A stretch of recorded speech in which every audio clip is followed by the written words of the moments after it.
Bonjour à tous, j'espère que vous allez excellemment bien. Aujourd'hui, on va débriefer de la Formule 2. C'était la course sur le circuit excellent, non je déconne, de Sochi. L'un des pires circuits. Alors, je peux vous dire que j'en ai vu des circuits merdiques. Il est du même niveau que Valence, pour ceux qui ont connu le circuit de Valence en F1, qui était aussi totalement à chier. Et il a les mêmes problèmes que le circuit de Valence. C'est bien, c'est qu'on a refait le même type de circuit 2-3 ans après, alors qu'on avait arrêté le Grand Prix d'Europe à Valence parce que les spectateurs se faisaient chier et que c'était un Grand Prix qui était détesté, et on a foutu la même chose en Russie parce que la Russie paye bien.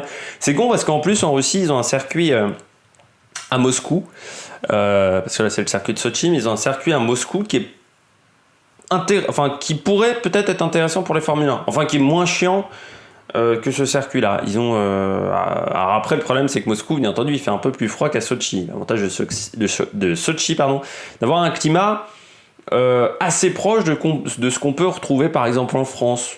Voilà, on va dire en termes de température. On va parler de ces deux courses de F2, enfin de ces deux courses. Surtout de la course 1, parce que la course 2 a été arrêtée avec un énorme crash entre Giotto et Jack Aitken, qui sont rentrés l'un dans l'autre, avec vraiment un énorme crash pour les deux, et ça a été vraiment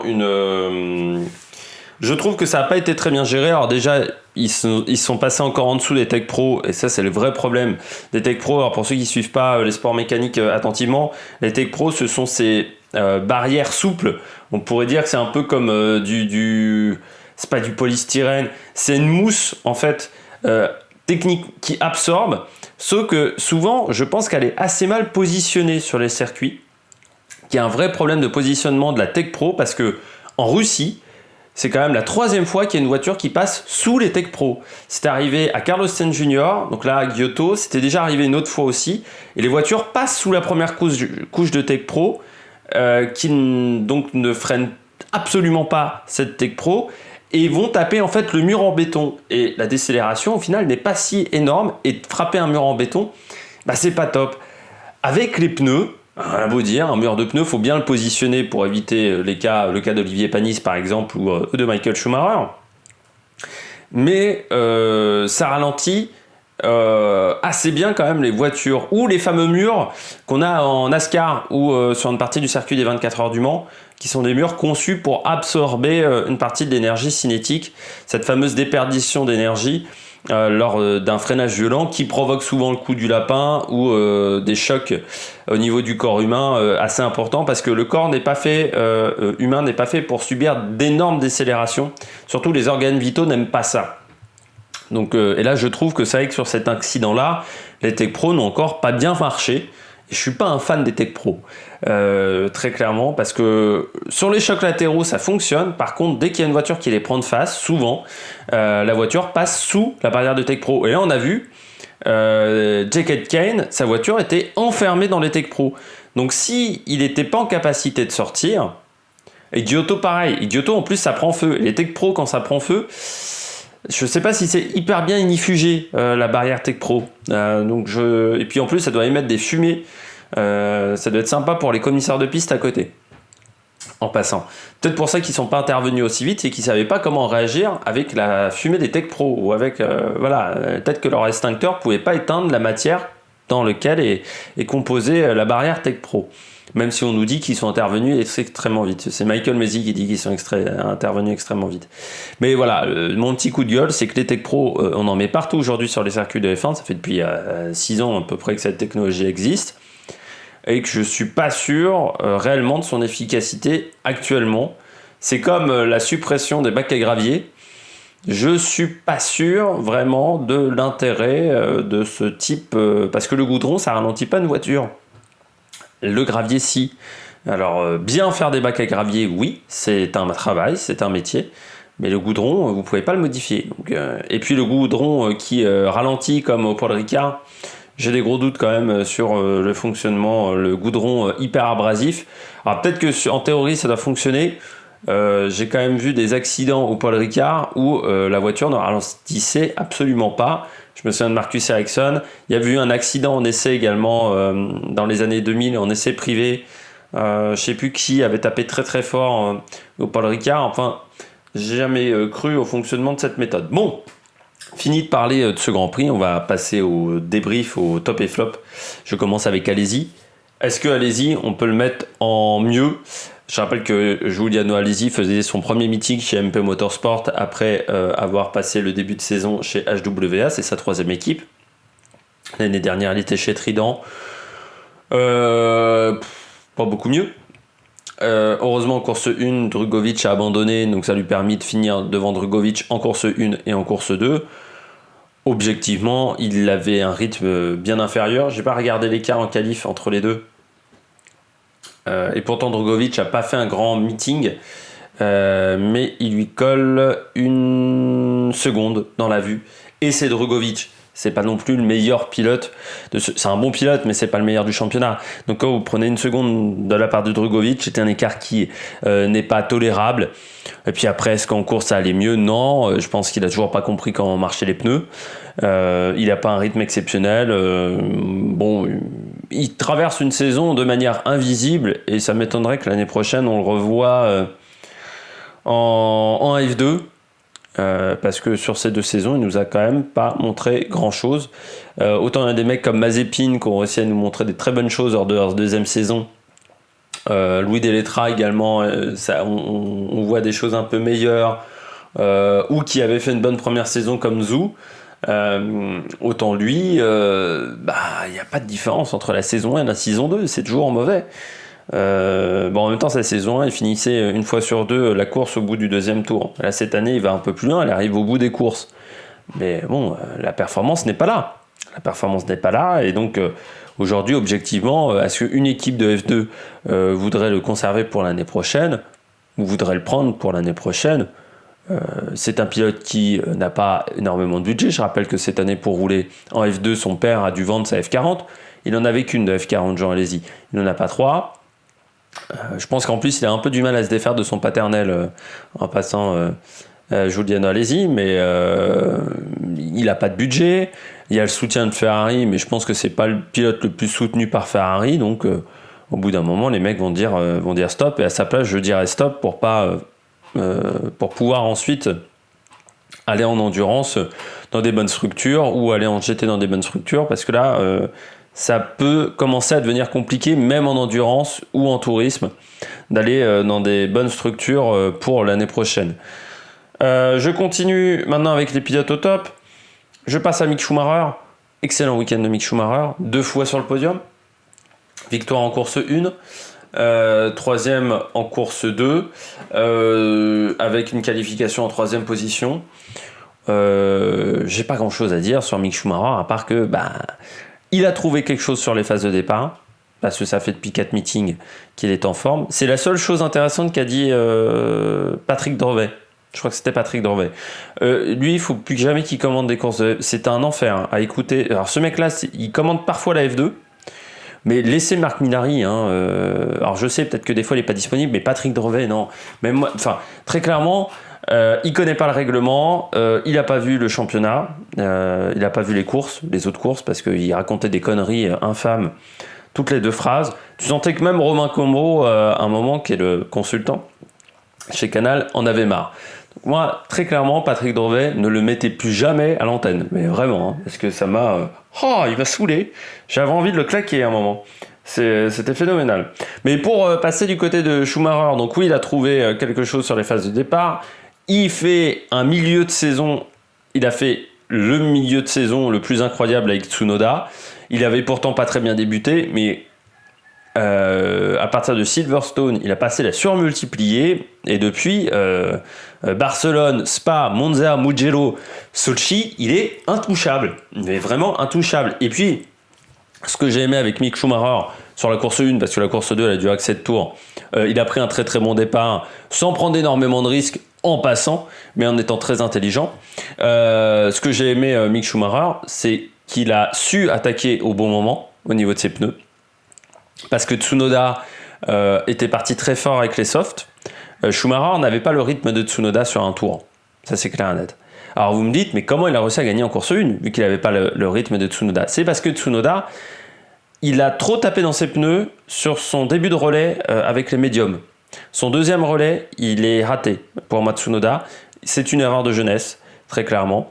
Il a fait des gros chronos parce qu'il a battu son record du tour avec les softs, avec les médiums. Dès le début de son relais, sur les 2 premiers tours, il bat son record du tour avec les médiums. Je ne sais pas si vous me comprenez vraiment.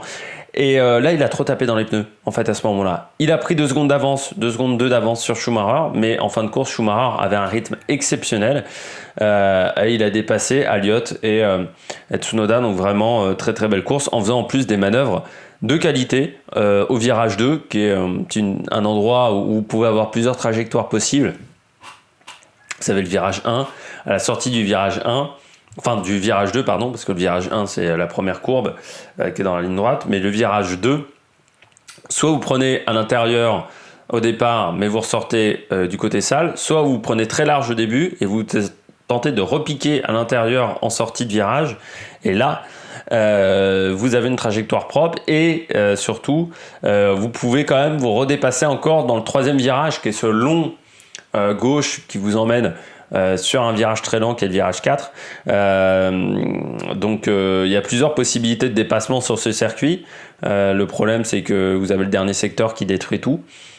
C'est pas le premier virage qu'il faudrait changer, hein. C'est pas les 2-3 premiers virages qu'il faudrait changer à Sochi, surtout le dernier secteur qui est beaucoup trop lent et qui fait que les voitures ne peuvent absolument pas se suivre. Aujourd'hui, le 2e secteur et le 3e secteur, vous ne pouvez pas vous suivre si vous voulez l'adhérence. C'est pour ça qu'il y a peu de spectacle. Mais Mick Schumacher, j'ai trouvé qu'il a été excellent. Parce qu'il a eu une bonne gestion des pneus, il a fait des courses solides, c'était pas le plus rapide et pourtant il s'impose en course 1, en course 2 il a été filou. Enfin aujourd'hui il est totalement intouchable. Callum Elliott, je vais aller assez vite sur Callum Elliott, il fait un bon week-end, mais aujourd'hui Schumacher est devant. Mais il montre quand même de très très belles choses pour avoir un volant l'année prochaine en Formule 1 chez Haas.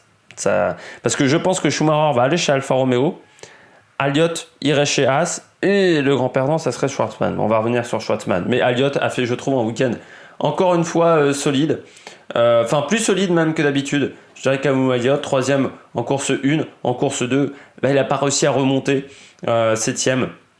C'est là où il prend encore des points, où Schumacher fait la différence. C'est en course 2 souvent qui fait la différence Schumacher, grâce à ses bons départs. Mais je trouve que Callum Elliott avait un bon rythme de course, 4e en qualification. C'est pas un mauvais week-end et il conforte, je trouve, sa 2e place au championnat. Il conforme surtout le podium pour le championnat par rapport à un mec comme Schwartzman. Je termine avec Giotto qui fait 5 en course 2 parce que je rappelle qu'il y a eu drapeau rouge, donc on a pris les résultats le tour d'avant. Et il fait 4 en course 1. Ça va mieux pour Giotto, il a eu un début de saison très compliqué, on se demandait ce qu'il foutait là. Et là ça va quand même mieux. Depuis, il y a eu le Mugello, Monza, Spa, lui aussi là. Depuis Barcelone, il arrive à être beaucoup plus performant, Giotto. Il y a eu une victoire également pour lui sur ces meetings-là. Donc vraiment, je suis... ça fait du bien quand même de voir Giotto parce que c'est un pilote qui, je pense en F2, a un petit peu raté sa carrière, n'a pas réussi à être performant assez vite parce que c'est quand même un pilote avec lequel s'était battu Esteban Ocon en GP3 à l'époque, où le titre s'était joué lors du dernier meeting, même lors de la dernière course, je crois me rappeler. Il avait mené le championnat, Giotto, devant Esteban Ocon. Mais c'était un pilote qui était très très fort. Il avait très bien débuté en F2, puis après il y a eu un trou noir. L'année dernière, on s'attendait à mieux quand même de sa part. Chez Univers Tuzzi, il a été décevant, surtout en 2e partie de saison. Et il manquait de régularité. Et là, c'est vrai que ça se va mieux. Mais on aimerait quand même que Giotto réussisse à faire toute une saison complète en étant fiable. Et malgré tout, je pense que c'est peut-être sa dernière saison en F2, à part s'il continue l'année prochaine chez Hightech. De toute manière, on sait que c'est un pilote qui n'ira pas en F1. Il a certes que 25 ans, mais il a raté sa chance. On passe au pilote flop. Je commence avec Taiktoum. Pas assez performant, Taiktoum. Au final, Red Bull s'était pas trompé. C'est pas un crack. Dame, je crois, a cru que c'était un crack. Moi, je n'y croyais pas des masses, faut le dire en début de saison. C'est un pilote sur lequel Red Bull a énormément misé. C'est même le pilote qui a été le plus soutenu par Red Bull. Parce que la filière Red Bull, on sait que c'est une filière où, quand vous n'étiez pas performant, vous étiez débarqué très rapidement. C'était arrivé à Brandon Hartley. Raim Alguersuari avait été dégagé de la F1 très rapidement aussi. Jean-Carl Vernet. Il est passé par la filière Red Bull, je crois. Bon, et une fois que vous étiez dégagé, vous étiez détruit. Eux, ils ont soutenu Tectoon parce qu'ils l'ont soutenu quand en F4 il avait eu sa suspension d'1 an. Ils l'ont soutenu derrière en F2. Ils l'ont soutenu en F3 Winter Series et au bout d'un moment, en Super Formula, ils en ont eu marre quand les résultats ne venaient pas. Mais s'ils l'ont soutenu aussi longtemps et que les résultats ne venaient pas, je ne vois pas comment ils pouvaient être performants cette année, Tectoon. Et là, c'est le gros problème de Dan Tectoon, c'est qu'aujourd'hui, j'ai un doute sur qu'il ait fait la F2, Tectoon. Mais qu'aujourd'hui, on s'aperçoit que, bon, il n'arrive pas à faire mieux fonctionner la voiture que Juri Vips. Juri Vips est parfois devant lui, alors que c'est un pilote qui est encore assez expérimenté dans la catégorie. Vips qui est soutenu par Red Bull. Donc, c'est quand même vraiment frustrant de sa part. Et c'est vrai que Tectoon, certes, il a remporté 2 fois Macao, mais j'ai l'impression que c'est parce que Macao est un circuit qui lui réussit bien. Sinon, dans sa carrière, il a fini une fois vice-champion d'Europe de F3. Oui, donc il a pas fait la F2. Il n'a pas fait la F2, c'est vrai. Parce qu'il a fait de la F3. Et la Super Formula. Mais il a fini derrière Schumacher. J'ai l'impression quand même que c'est un pilote qui est quand même souvent en retrait. Et on attend beaucoup de lui. Et au final, il a du mal à satisfaire les exigences. Je finis avec Schwartzman. Pas de rythme pendant tout le week-end, Robert Schwartzman, et je pense que là il a perdu vraiment c'est peut-être sa dernière chance d'aller en F1 l'année prochaine directement. Je pense qu'il repassera encore une fois par la F2 l'année prochaine, parce que ça fait quand même depuis 5 meetings où on ne le voit absolument plus, quasiment, à part une course à Barcelone, je crois, qui avait été pas trop mauvaise.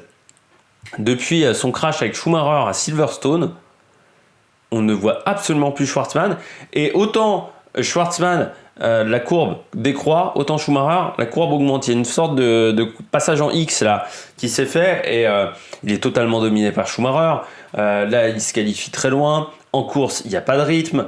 En course 1 et en course 2, il n'y a pas de rythme dans les 2 Grands Prix. Il ne marque pas de points. C'est encore un week-end à oublier pour Schwartzman. Et puis Lundgaard, pareil. Abandon en course 1, pas de points marqués en course 2. Lui aussi, qui jouait le titre cette année, ça va être un petit peu compliqué. Et on peut comprendre. Quand en rototo, je ne sais pas ce qui m'arrive ce matin. Mais Lundgaard, on peut comprendre la stratégie de Renault d'avoir repris Alonso quand on voit les performances d'un côté de Zhou et de Lundgaard qui n'ont pas quand même été exceptionnelles cette année en Formule 2. On peut comprendre la décision de Cyril Abiteboul d'avoir pris Fernando Alonso cette année pour l'année prochaine en F1. Ils sont encore un petit peu trop tendres les deux. Malgré tout, je pense que Lundgaard restera chez ART l'année prochaine. C'est pas sûr que ce soit le cas pour Marcus Armstrong, qui a été très décevant cette année, le protégé de chez Ferrari. On passe au classement pilote. Pour vous dire que c'est Schumacher qui est devant avec 191 points et qu'il a maintenant 22 points d'avance sur Calum Elliott. On retrouve ensuite Yuki Tsunoda, Lundgaard, Schwartzman, Mazepin, Deletra, Zhou, Giotto, Taktum. Allez-y est 17ème avec 8 points. Et le seul qui a fait la saison complète et qui n'a toujours pas marqué de points, c'est Samaya.